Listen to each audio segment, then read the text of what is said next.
বাংলাদেশের সবথেকে গুরুত্বপূর্ণ যেসব হাইওয়ে। বাংলাদেশ একটি ছোট্ট দেশে পরিণত হলেও জনসংখ্যার ঘনত্ব এবং দ্রুত উন্নয়নশীল অর্থনীতি দেশের যোগাযোগ ব্যবস্থাকে গুরুত্বপূর্ণ করেছে। দেশের অগ্রগতিতে অবকাঠামোগত উন্নয়নের মধ্যে সড়ক যোগাযোগ একটি অপরিহার্য ভূমিকা পালন করে।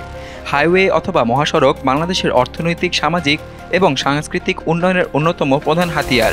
দেশের প্রতিটি অঞ্চলকে যুক্ত করে পণ্য পরিবহন এবং যাতায়াতের মাধ্যমে হাইওয়ে জাতীয় উন্নয়নের মেরুদণ্ড হিসেবে কাজ করে। বাংলাদেশের সড়ক নেটওয়ার্কের প্রায় 25% অংশ হলেও এটি দেশের যানবাহনের 85% চলাচল বহন করে।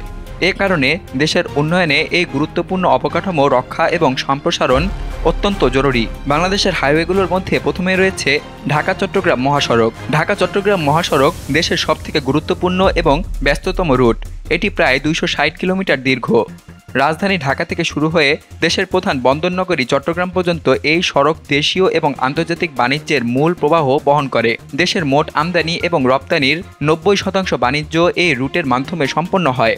তাছাড়া এটি পর্যটন এবং শিল্পাঞ্চলের সঙ্গে রাজধানীকে যুক্ত রাখে।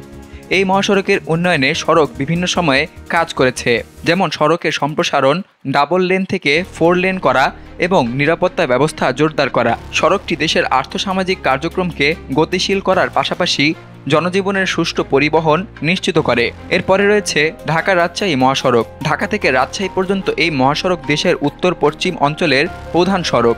প্রায় 300 কিলোমিটার দীর্ঘ এই রুট উত্তরাঞ্চলের কৃষি উৎপাদন কেন্দ্রকে রাজধানীর সঙ্গে যুক্ত করে। রাজশাহী এবং গাজীপুর অঞ্চলের শিল্প এবং কৃষি পণ্যের বাজারজাতকরণে এই সড়কের ভূমিকা অপরিসীম। এছাড়াও ভারতের পশ্চিমবঙ্গ রাজ্যের সঙ্গে যোগাযোগ রক্ষায় এটি গুরুত্বপূর্ণ পথ। বাংলাদেশে বাণিজ্যিক প্রবাহ এবং যাত্রী চলাচলেও এর গুরুত্ব অনস্বীকার্য। এরপরে রয়েছে ঢাকা-সিলেট মহাসড়ক। ঢাকা থেকে সিলেট পর্যন্ত 240 কিলোমিটার দীর্ঘ এই মহাসড়ক বাংলাদেশের উত্তরে অবস্থিত সিলেট বিভাগকে রাজধানীর সঙ্গে যুক্ত করে। সিলেট অঞ্চল চা বাগান, তেল, গ্যাস এবং পর্যটন শিল্পের জন্য পরিচিত, তাই এই রুটের গুরুত্ব দেশীয় অর্থনীতিতে অনেকখানি। এই সড়ক দিয়ে চট্টগ্রাম থেকে বাংলাদেশের উত্তর পূর্ব সীমান্ত পর্যন্ত দ্রুত পরিবহন সম্ভব হয়। পর্যটকরা যে কোনো সময়ে সহজে সিলেটের দর্শনীয় স্থানগুলোতে যেতে পারেন। চতুর্থ অবস্থানে রয়েছে ঢাকা-কক্সবাজার মহাসড়ক। বাংলাদেশের দক্ষিণ পূর্বাঞ্চলে অবস্থিত কক্সবাজার পর্যটনের কেন্দ্রবিন্দু। বিশ্বের দীর্ঘতম প্রাকৃতিক সমুদ্র সৈকত এখানে অবস্থিত। ঢাকা থেকে কক্সবাজার পর্যন্ত 320 কিলোমিটার দীর্ঘ এই সড়ক পর্যটকদের জন্য অত্যন্ত গুরুত্বপূর্ণ। বিশেষ করে গ্রীষ্মকালে এই সড়কে যাত্রী সংখ্যা ব্যাপক বৃদ্ধি পায়। পঞ্চম অবস্থানে রয়েছে ঢাকা-যশোর মহাসড়ক। ঢাকা থেকে যশোর পর্যন্ত সড়কটি দেশের দক্ষিণ পশ্চিমাঞ্চলের মানুষের যাতায়াত এবং পণ্য পরিবহনের জন্য অত্যন্ত গুরুত্বপূর্ণ।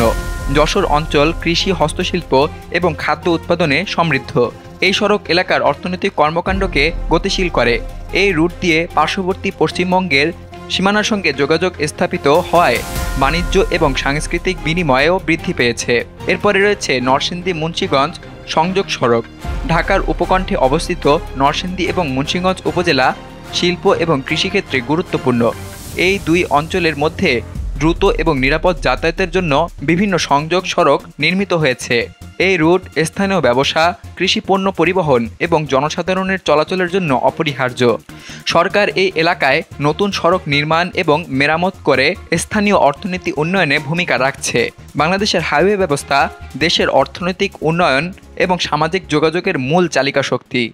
ঢাকা-চট্টগ্রাম, ঢাকা-রাজশাহী, ঢাকা-সিলেট সহ বিভিন্ন মহাসড়ক দেশের বিভিন্ন অঞ্চলকে যুক্ত করে বাণিজ্য, পর্যটন, শিক্ষা এবং জনসাধারণের জীবনযাত্রাকে উন্নত করছে। ভবিষ্যতে আধুনিক এক্সপ্রেসওয়ে, নতুন সেতু এবং নিরাপদ সড়ক ব্যবস্থার মাধ্যমে বাংলাদেশের অর্থনৈতিক উন্নয়ন এবং সমৃদ্ধি আরও ত্বরান্বিত হবে। পরিকল্পিত এবং সুসংগঠিত সড়ক যোগাযোগের মাধ্যমে বাংলাদেশ একটি আধুনিক এবং শক্তিশালী রাষ্ট্রে পরিণত হতে পারবে।